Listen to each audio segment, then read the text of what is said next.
10 minutes of the worst WWE injuries. Welcome to our YouTube video about the worst injuries to occur in the world of professional wrestling. As one of the most physically demanding sports in the world, wrestling has seen its fair share of devastating injuries throughout its history. From broken bones to concussions, wrestlers put their bodies on the line every time they step into the ring. In this video, we will be taking a look at some of the most horrific injuries in WWE history, including those that forced wrestlers to retire early or altered the course of their careers forever. So get ready to witness some of the most shocking moments in the history of WWE. Number 11. Joe Mercury. At the Armageddon pay-per-view in December 2006, Mercury and Nitro participated in a fatal four-way ladder match with London and Kendrick, Regal and Taylor, and the Hardy Boys. During the match, Jeff Hardy leaped off the top of the rope onto two ladders set up like a seesaw, causing the ladder to shoot upwards into the faces of both Nitro and Mercury. Mercury was unable to protect his face and suffered a direct impact, causing it to appear as if his face had exploded. He was immediately removed from the match and taken to a hospital where it was discovered he had only suffered a broken nose. A fortunate outcome considering the severity of the impact. Mercury was able to return to action after just a few weeks of recovery. Number 10. Hardcore Holly. In 2006, a WWE wrestler made the wise decision to join the ECW brand. WWE had recently relaunched the ECW brand, so bringing someone as tough as Holly into the mix made sense. One of Holly's most infamous moments on the ECW brand was when he wrestled Rob Van Dam during a spot in which Holly was supposed to suplex RVD through a table from the ring apron. The table landing was messed up, and some of the wood and metal ended up in Holly's back. Holly was left with a large gash on his back that was literally oozing blood and didn't seem to stop. What was interesting about this injury was that, in retrospect, it was the most extreme moment of WWE's version of ECW, and it wasn't even a planned bloodbath. Number 9. Candice Michelle. Candice Michelle's injury in 2007 looked absolutely devastating. Michelle was wrestling Beth Phoenix in a 2 out of 3 falls match on Raw when the match finish had to be changed on the fly. As Michelle was perched on the ropes, she slipped, falling face first onto the mat. A loud thud was heard, and it was evident that Michelle was not okay. Even Jim Ross and Jerry Lawler's tone on commentary drastically altered, which indicated to the audience watching at home that this was not a planned spot. Concern grew when WWE.com posted an image on their website of Michelle being stretched out of the arena, but WWE quickly put fans' minds at ease by releasing a statement that stated Michelle had only cracked a clavicle. The impact of landing on her head could have resulted in a much more serious injury, and WWE certainly did the right thing in changing the match finish. Number 8. Rick Boogs. The first match of WrestleMania sets the tone for the rest of the event, and at WrestleMania 38, it unfortunately began with a distressing injury. Rick Boogs and Shinsuke Nakamura faced off against the Usos, and while attempting to lift both members onto his shoulders, Boogs tore his quad muscle and screamed in pain in the center of the ring. The match was stopped, and Boogs was taken out of the competition.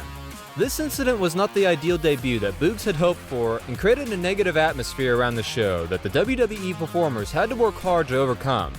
Despite the unfortunate start, the event continued, and the rest of the matches delivered an entertaining experience for fans. Number 7. Trish Stratus. The Backlash pay-per-view in 2006 featured a highly anticipated rematch between Mickie James and Trish Stratus.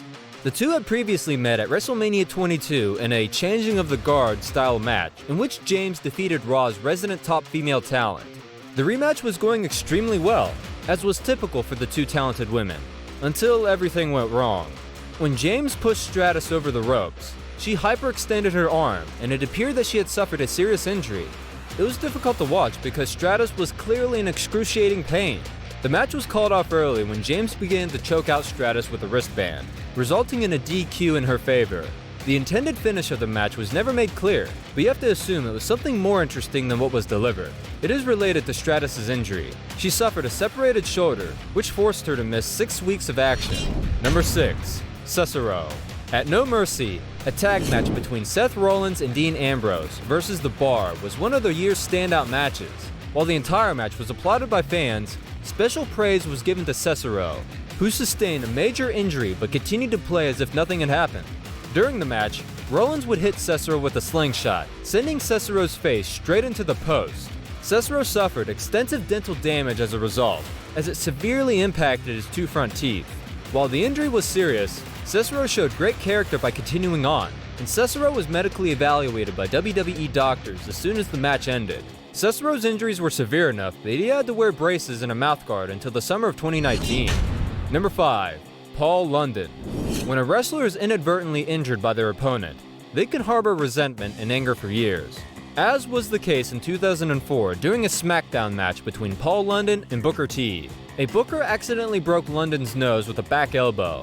The injury was extremely gruesome, and WWE had to try to shoot around the blood because SmackDown, even back in 2004, was still a PG presentation. Booker never apologized for the injury, according to London, who claimed in shoot interviews as recently as the summer of 2022. This prompted Booker to apologize to London on his podcast, with the Hall of Famer saying, "First and foremost, I want to apologize to Paul London. Okay? I apologize if I did anything you thought I did maliciously or if I hurt you." Number 4. Eugene. The New Year's Revolution pay-per-view in 2006 didn't start off well. Eugene would team up with William Regal to face Christian and Tyson Tomko, and Eugene would suffer a career-threatening injury during the match. Eugene grabbed his knee in agony as he performed a standard dropkick on Tomko.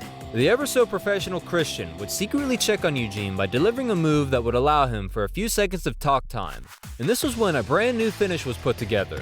Eugene would win the match by performing a delicate roll-up on Tomko.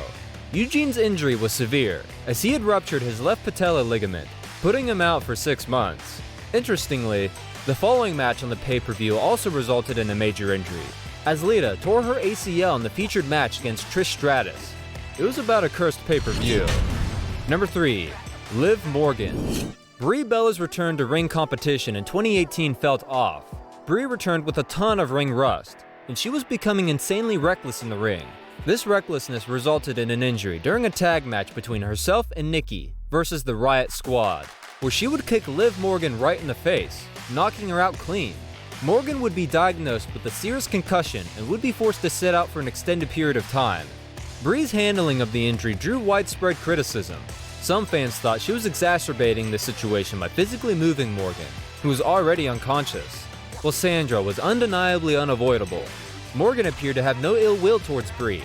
Following the unfortunate barge, the two would collaborate on a number of occasions. Number 2. Ridge Holland. WWE's pay-per-view event of 2022 got off to a difficult year as SmackDown's Ridge Holland was injured during the pre-show matchup. Holland teamed up with Sheamus to take on Ricochet and Cesaro, and during the match, Ricochet and Cesaro performed a double T move on Holland, which shattered his nose. Unfortunately, the move appeared to be an attempted splash, but Ricochet's knee landed straight on Holland's face. Holland had to immediately grab his nose, as it was apparent that an injury had taken place. With immediate effect, an audible was called, and Holland was removed from the match, leaving Sheamus to fend for himself. Fortunately, the talented Holland did not spend too much time away from WWE TV, as he began to wear a protective mask during his matches. Number 1. Logan Paul. When WWE announced that Logan Paul would face Roman Reigns in the main event of Crown Jewel 2022, fans had mixed feelings. Logan was new to WWE, and some fans thought that having the opportunity to main event a major pay-per-view with WWE's top guy was extremely unfair. Some fans felt Logan should have worked his way up to face Reigns and not been given a world title shot based solely on his celebrity. Aside from the booking, the match far exceeded everyone's expectations. Logan organized a Match of the Year contender, proving to fans that he belonged in WWE. The only issue with the match was Logan's serious injury. Logan injured Reigns by performing a top rope frog splash on him through the announce table. Logan was initially diagnosed with a torn meniscus, MCL, and ACL, but after further evaluation, it was determined that Logan had only sprained his meniscus and MCL. To wrap up, the world of professional wrestling is not without its dangers, as we've seen from this video, showcasing some of the worst injuries in WWE history. From shattered bones to torn ligaments, these superstars have sacrificed their bodies in pursuit of entertaining the fans. While some of these injuries have ended careers, others have shown the resilience and determination of these athletes to bounce back stronger. We hope that this video has shed light on the risks involved in this sport and the respect that we should have for those who perform in it. If you've enjoyed this video, please give it a thumbs up and be sure to subscribe to our channel for more content like this. Thank you for watching.